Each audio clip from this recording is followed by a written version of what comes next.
Itulah tauhid la ilaha illa huwa yang ada di thariqah. Akhirnya melahirkan dzikir siri, dzikir khafi, dzikir jahri di tauhid la ilaha illallah.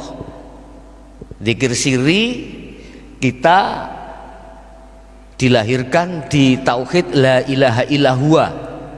Huwa berarti dia, dia berarti Allah, hidup, jauh, dia itu jauh, maksiat. Makanya ini pendidikan thariqah sudah benar, cuman harus diteruskan di tauhid la ilaha illa anta. Ini tertuang di dalam surah, kalau nggak salah surat Al-Anbiya, menceritakan tentang kronologi sejarah Nabiullah Yunus alaihissalam. La ilaha illa anta subhanaka inni kuntu minaz zalimin.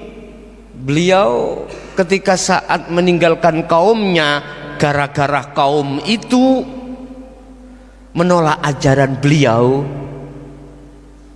Nabiullah Yunus berkeluh kesah. Akhirnya berdoa pada Allah, ya Allah, hancurkan umatku yang menolak ajaran ini. Kemudian beliau tinggalkan, naik perahu menyeberang, kemudian Allah hukum di dalam perut ikan. Ringkas kata seperti itu.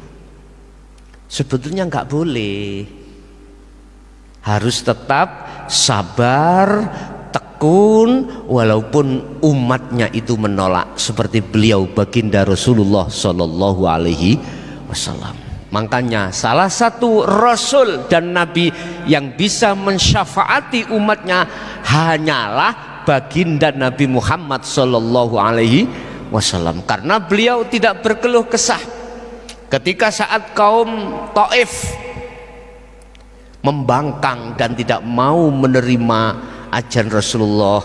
Rasulullah tetap menghadapi dengan sabar, sekalipun beliau dapat cacian, dapat hantaman, bahkan ada malaikat Jibril itu memberikan jasanya untuk membunuh kaum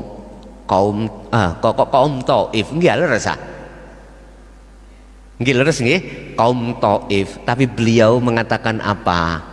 Rasulullah, jangan bril, mereka itu belum mengerti, olehnya nggak mau menerima, bahkan menolak ajaranku karena dia itu belum mengerti.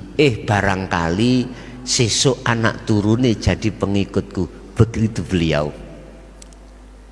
Saya juga belajar untuk di situ, Pak. 1 minggu yang lalu kami juga dapat kado yang sifatnya itu adalah apa yang kami sampaikan di tauhid la ilaha illa anta dengan la ilaha illa ana. Itu dikatakan, katanya beliau itu mengatakan itu nggak bener, ya nggak apa-apa, nggak masalah. Saya sendiri juga dipesan oleh Allah, la ikraha fiddin qad tabayyana rusdu minal ghoi. Ini ajaran yang tidak ada paksaan. Monggo diterima, monggo ditolak, itu urusan individu. Yang jelas, ana nadhirum mubin, saya hanya menyampaikan perkara yang hak, sekalipun ini kurasa berat, Pak, sungguh berat. Pun kembali cerita terhadap Nabi Yunus di dalam tauhid la ilaha illa anta subhanaka inni kuntu minadz zalimin. Itu akan melahirkan yang namanya zikir yang disebut sirul asror. Dibuka di dalam Al-Quranul Qadim, ketemu. Kalau jenengan buka di dalam Al-Quranul Karim, itu di surat Al-Baqarah ayat 256. Ini kunci, Pak. kunci yang ditutup-tutupi selama ini. Apa zikir sirul asrar itu? Zikir yang tidak sudah mengucap nama, tidak, baik secara jahri maupun secara siri, tidak. Terus zikir yang bagaimana? Mungkin di dalam makalah, di dalam kitab Hikam, Pak, ada di situ proses su'aul basirah wa ainul basirah wa hakul basirah. Inilah yang dimaksud beliau Syekh Ibnu Athaillah. Kalau kita lihat di dalam surah Al-Baqarah 256, itu hanya menerangkan tentang tali Allah. Barang siapa yang memegang tali Allah fid dunya khattal akhirah salim, selamat. Bagaimana kita menciptakan diri kita fid dunya hasanah juga wal akhirah? Tali Allah pegang teguh. Faqadistam sakabil urwatil wuthqa lam fisomalaha. Al-Baqarah itu tadi. Pegang teguhlah tali Allah ini.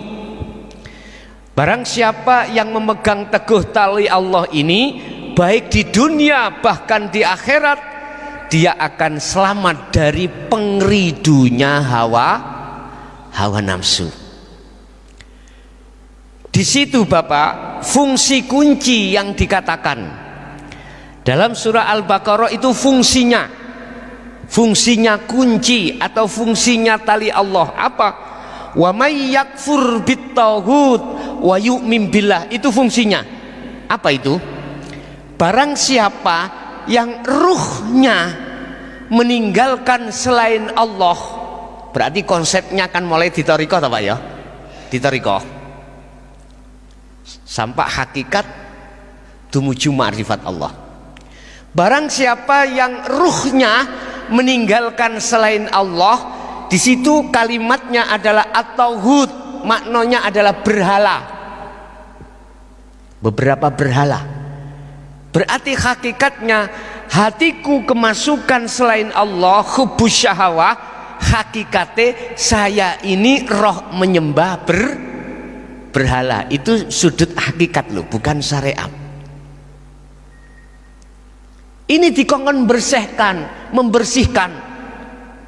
Kita diajarkan Pak di dalam syariah tentang zikir la ilaha illallah, itu ada nafi isbat.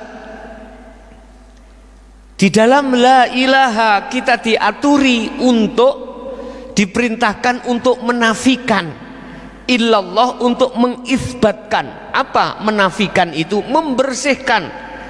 Maksudnya dalam hati kita sudah kadung kemasukan perkara selain Allah, itu harus dibersihkan. Ini proses mudah caranya untuk membersihkan dulu. Setelah jagate ruh ini, hati ini sudah bersih dari selain Allah, maka isbat yang terjadi di dalam hati adalah hanya Allah. Makanya surat Al-Baqarah 256 tadi, barang siapa meninggalkan, membersihkan hatinya dari kotoran hati, wa yu'min billah, maka dia akan bisa bertemu, hanya beriman pada Allah. Caranya bagaimana?